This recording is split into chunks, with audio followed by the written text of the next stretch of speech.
Jnanam Paramam Dheyam. Knowledge is supreme.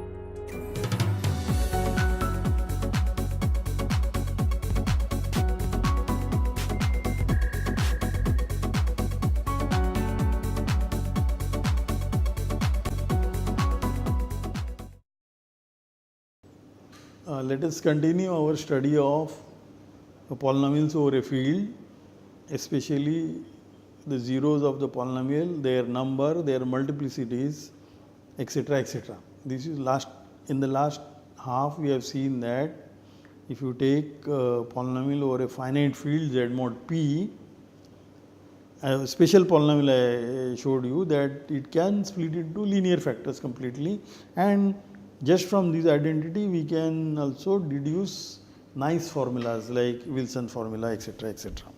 Now I am going to take up the problem. So again we have K to be a base field and we have a polynomial F.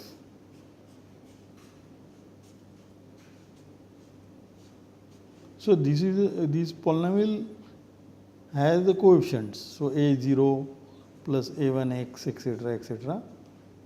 plus an x power n. An is non-zero. So if f is, let us assume f is non-zero polynomial. F is 0, then we don't have to study anything. This an is called the leading coefficient of f,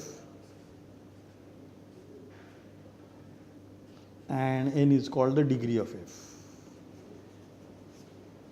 And we are always concerned with zeros of the polynomial f somewhere, may not be in K, may be in a bigger field, and we have to find whether such a big field exists or not. All these questions are still hazy. We just began to study polynomials over a field.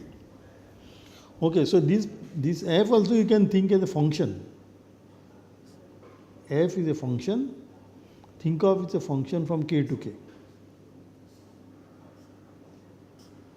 Now so if I have a T, an element in K, then this will, you want again an element in K. So that is f of T. Remember f of T is an element in K again, because T is in K, this f of T is nothing but a0 plus a1t plus an t power n. So such a function, this is called a polynomial function.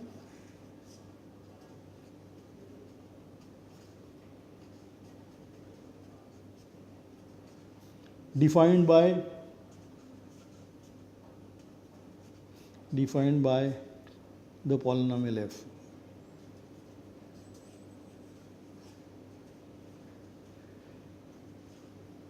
Actually, strictly speaking, I should not use the word there, defined by a polynomial f.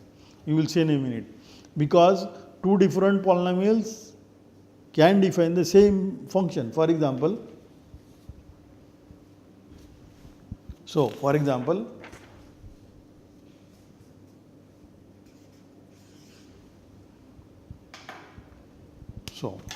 let us take now K equal to Z mod P and f equal to x power p minus 1 bar, the earlier polynomial. Then what is the function defined by f on Z mod P to Z mod P? So any element here will look like K bar, where K is in between 0 and K is equal to 0 to P minus 1. So where does it go? It goes to f of K bar. But f of K bar is K bar power P minus 1 minus 1 bar. But just above we saw that this is nothing but 0 for every K bar. So that means this function, the polynomial function defined by f is actually 0 function, constant function 0. So f defines the 0 function. the constant function 0.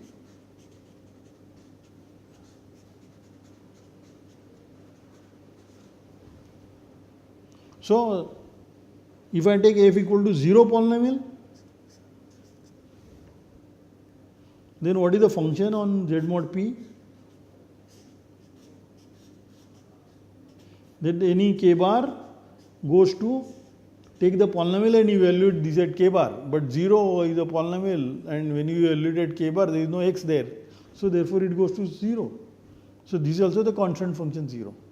So this f and this f will define the same function, but they are different polynomials. So you cannot recover a polynomial from a function in general. So let me note this. So this example shows that in general one cannot recover f from the function, the polynomial function.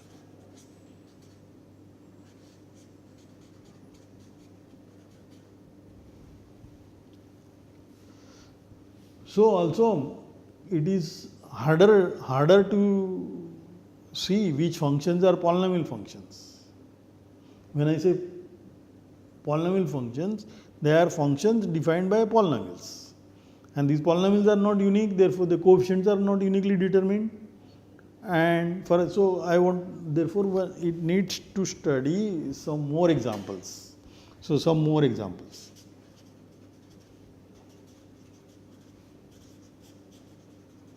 This time we don't take, so let us take the classical example. So now I will take the field to be real numbers.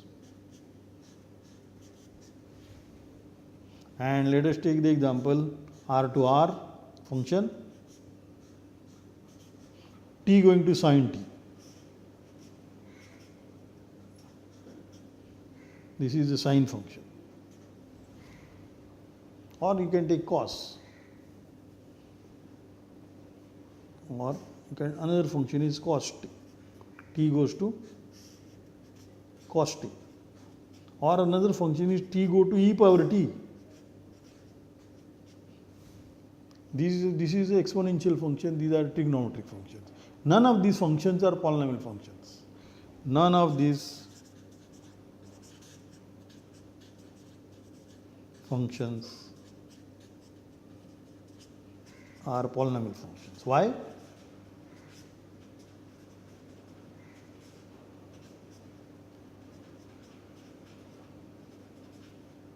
None. Simply because we have seen above that given a polynomial, it can have only finitely many zeros with the same field, same base field.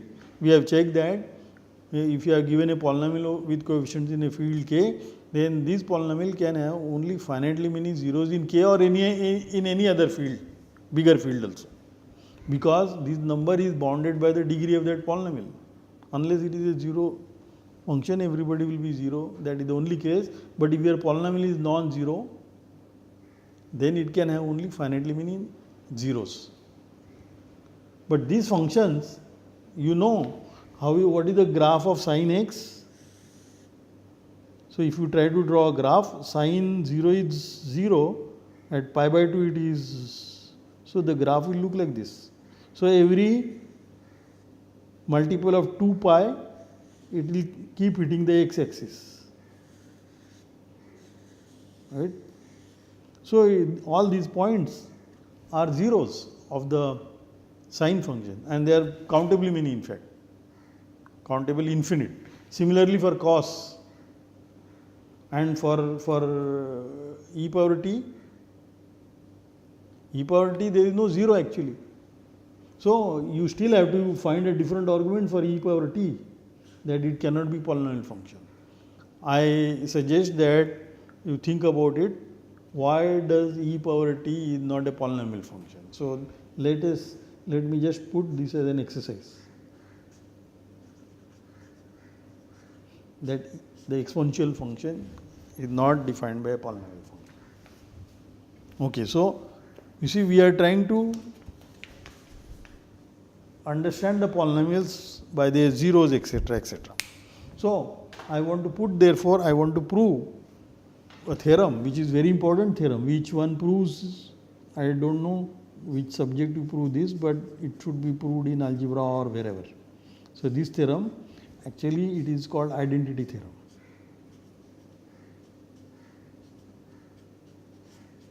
Theorem for polynomials.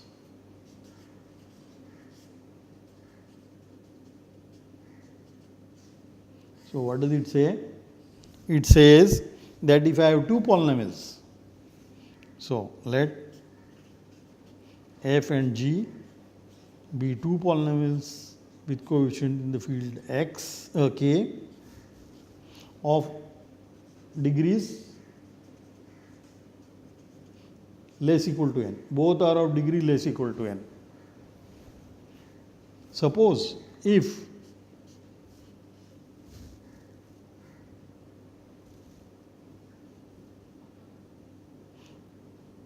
the values of f and g, I will write into the words and then we will convert into notation. Notation actually is always better, but sometimes it is good to write in the words also. If the values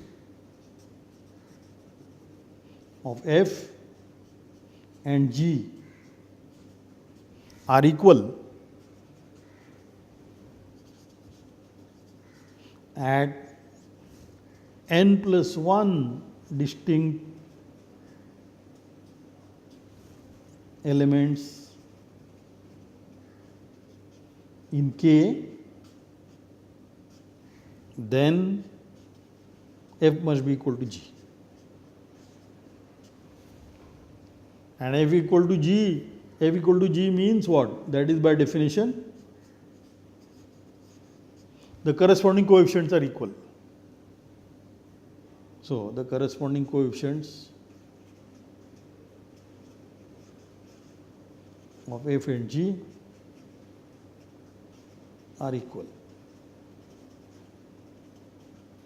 What do I mean by corresponding coefficient? That means the coefficient of x power I here and coefficient of x power I here, if it is ai, that is also ai here. So that is what we need to prove. Now how do we write in terms of the notation? If the values of f and g are equal at n plus 1 distinct, distinct is also very important point. So now I want to write this into the notation. So if, we will worry about the proof soon, if there exists a1 to an plus 1 in the field K, distinct, they are distinct, no two of them are equal. So better to write also distinct, this is also called pairwise distinct. That means if you take ai and aj, they should not be equal if I not equal to j. If there exist n distinct points in K, elements in K, such that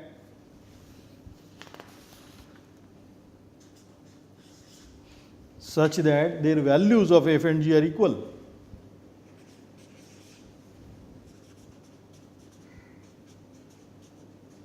f of ai equal to g of ai for all I from 1 to n plus 1, then f equal to g. So if you want to test f and g are equal, then you find n plus 1 distinct points, so the values are equal. Okay, let us prove this. So remember in the early example, I just want to show you this example. See, this polynomial and the zero polynomial, the polynomial functions are equal, but here the degree is p minus 1 and there are all together only p minus 1 elements in the field z by p cross. So therefore we cannot apply this theorem. That is why f and that 0 polynomial are equal in that example. Okay, so let us prove this. Proof. So remember, I want to prove f equal to g. Okay. So how do we prove? Let us look at the difference. Look at f minus g. F is a polynomial, g is a polynomial, and we know we can add polynomial, subtract polynomial, multiply polynomials. So look at this. This is a new polynomial with coefficients in kx. What is the degree of f minus g? Degree of f minus g cannot be more than n, because f has degree less equal to n, g has degree less equal to n. Maybe even the top degree term might also get cancelled. In any case, the degree of the difference will be less equal to n, because since both degree f less equal to n and degree g is also less equal to n. So degree is less equal to n. And then, but I know that there are a1 to an plus 1 distinct. This is given distinct, such that f of a equal to g of a. This is given to us. But then f minus g at any ai, this is equal to f of ai minus g of ai, but this is 0 for all I from 1 to n plus 1. That means this ai is a 0 of this f minus g, and we have seen yesterday last lecture that if somebody is a 0 of the polynomial, then the linear factor should divide that polynomial f minus g. So then all these x minus a1, x minus a2, etc., x minus an plus 1, all of them they divide f minus g. But they are all different linear factors, you see. None of them are equal because ai's are different. So therefore, all these guys are different prime elements in the polynomial ring. They are prime elements in the polynomial ring and they are different, and each one of them divide this polynomial, therefore their product will also divide.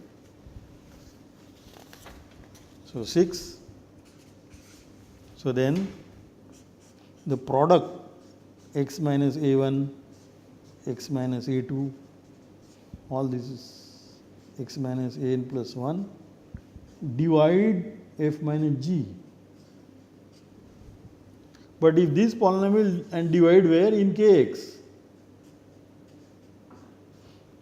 If this polynomial divide the polynomial f minus g, then the degree of f minus g should be at least, this is a factor of f minus g, so that should mean that n plus 1, which is the degree of this side, should be less equal to degree of f minus g. But degree of f minus g is less equal to n by our assumption. So this cannot happen. So the only chance is this f minus g is 0 polynomial, because if it is a non-zero polynomial, then only we know. Remember that theorem, as the theorem we proved in the morning, that has an assumption that if you have a non-zero polynomial, then it can have maximum degree number of zeros in the base field k, or why there in every extension also the polynomial cannot have more zeros than the degree of that polynomial if it is non-zero. So the only possibility is f minus g is a 0 polynomial. So this is if f minus g is 0, f minus g is non-zero, then only this inequality holds. Okay. So that is a contradiction, therefore only possibility is f minus g is 0, that is f equal to g. That is what we wanted to prove. So it is very simple, we are deducing this as a consequence from the what we proved it. Okay, let us continue. So another consequence. Now suppose for a moment our field was infinite. So if K is an infinite field,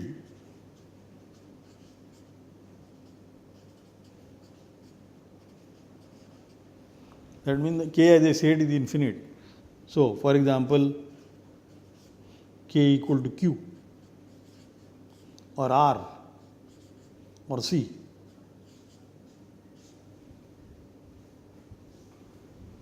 So, this is, I am writing, this should be called a corollary to the earlier statement.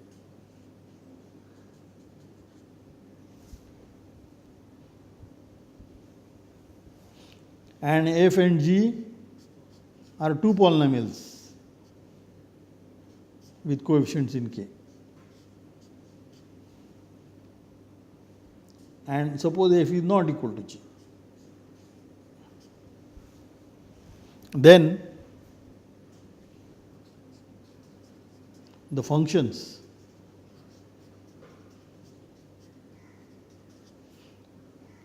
I will use the same later for denoting the function, which is from K to K, and G is also function from K to K. This is A going to F of A, and this is A going to G of A, are distinct polynomial functions.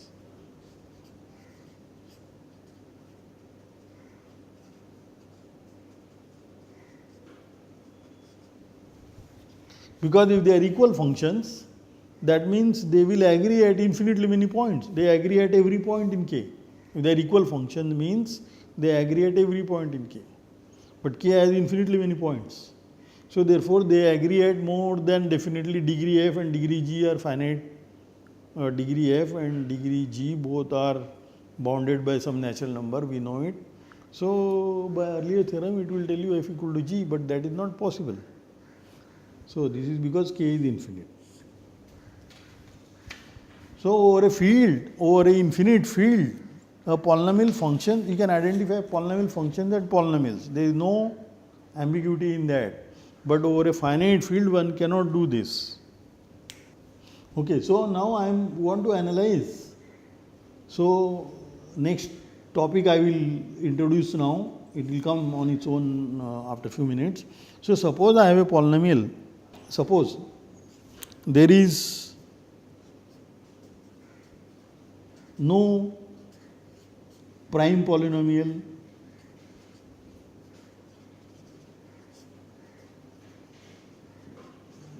in Kx of degree bigger equal to 2. Suppose this is a big assumption. Prime, once again, let me say the prime polynomial means it's a polynomial, monic polynomial, and it has no proper factor. When I say proper factor, means the only factor is either itself or it is a unit multiple of that prime, that polynomial. So that is a constant multiple, non-zero constant multiple of that polynomial. So these are called improper factors. So like for example, in case of integers, suppose I take 6, 2 is a factor, 2 is a proper factor because 6 is 2 times 3. Whereas minus 2 has, which are the factors? 1, minus 1, I am talking in Z now. 1, minus 1, 2, minus 1. 1, minus 1, 2, minus 2. But all these are called improper factors because they are either units or they are unit multiples of the given integer. So in general, a prime polynomial over a field means it's a monic polynomial first and the only factors are unit multiples of the given polynomial. They are called prime polynomials. Okay. So if it has no prime factor of degree bigger equal to 2, no prime factor. So that means what? What will that polynomial look like? That means the polynomial f should look like an arbitrary polynomial. There is no prime polynomial of degree bigger equal to 2 in Kx. So given any f in Kx, non-zero f. How can you write? We just wrote that it has some linear factors and it has a prime factors of degree bigger equal to 2. But there is no prime polynomial of degree bigger equal to 2 in kx at all. So, this f will look like the leading coefficient of f times product x minus c power alpha c. Yes, this product is varying over c in k actually such that f of c is 0. So, they are finitely many, at most degree f times, and these alpha c's are the non-zero natural numbers. So, this is how f will look like. That means f has only linear factors. So, that is f has only linear factors. In this case, I will also write f splits into linear factors in kx. This is what I will write. So, what did we observe? That if there is no prime polynomial in kx of degree bigger equal to 2, then every non-zero polynomial in kx actually splits into linear factors, and then we can count the zeros, and all zeros are in k then. So, this is a very special property of the field. So, let me say you first at least one field that we will prove that that has this property, and we will prove also that given any field we can always enlarge to such a field where the bigger field has this property, that there are no prime polynomials of degree bigger equal to 2 in a bigger field. So, for that it is convenient to make a following definition. So, definition: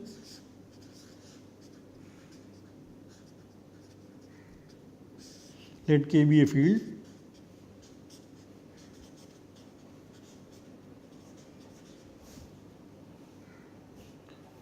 then we will call, then K is called algebraically closed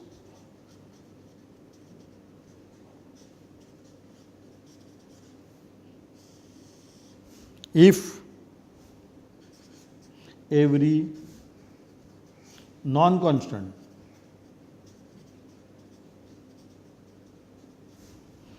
polynomial f in kx has a 0 in k. Such a field is called algebraically closed. So, what does the notation means? Given f in kx, f non-constant means f is not in k, then there exists a in k such that f of a is 0. If such a, for every f we have this, then we call that field to be algebraically closed. And once you have this, then we know that this x minus a is a factor of f times some other polynomial g. Then this g is a new polynomial in kx. If g is constant, we stop here. If g is not constant, again apply the same. That means g will have a linear factor again. So, that will come out of this and collect the powers together and so on. So, if k is algebraically closed, I will just note it here. So, k algebraically closed, then every non-constant f, every polynomial f with coefficients in k, f non-constant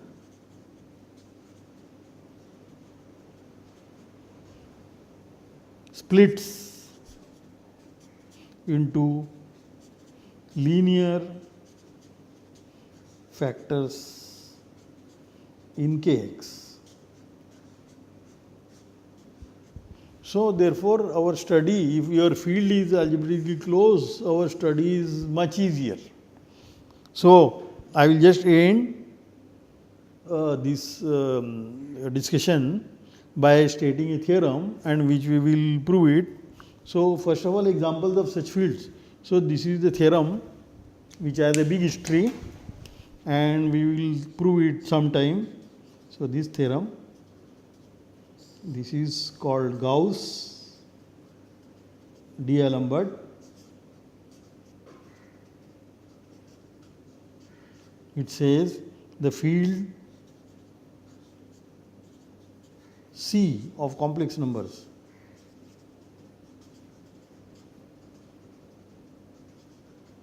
is algebraically closed.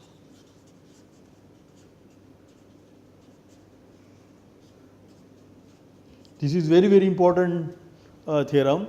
Remember in former days like Vita, even later Galois and Abel and so on, they did not know the proof of this, but they somehow were convinced in their minds, including Lagrange, that the C has this property, that every polynomial with coefficients in C factors into linear factors in Cx.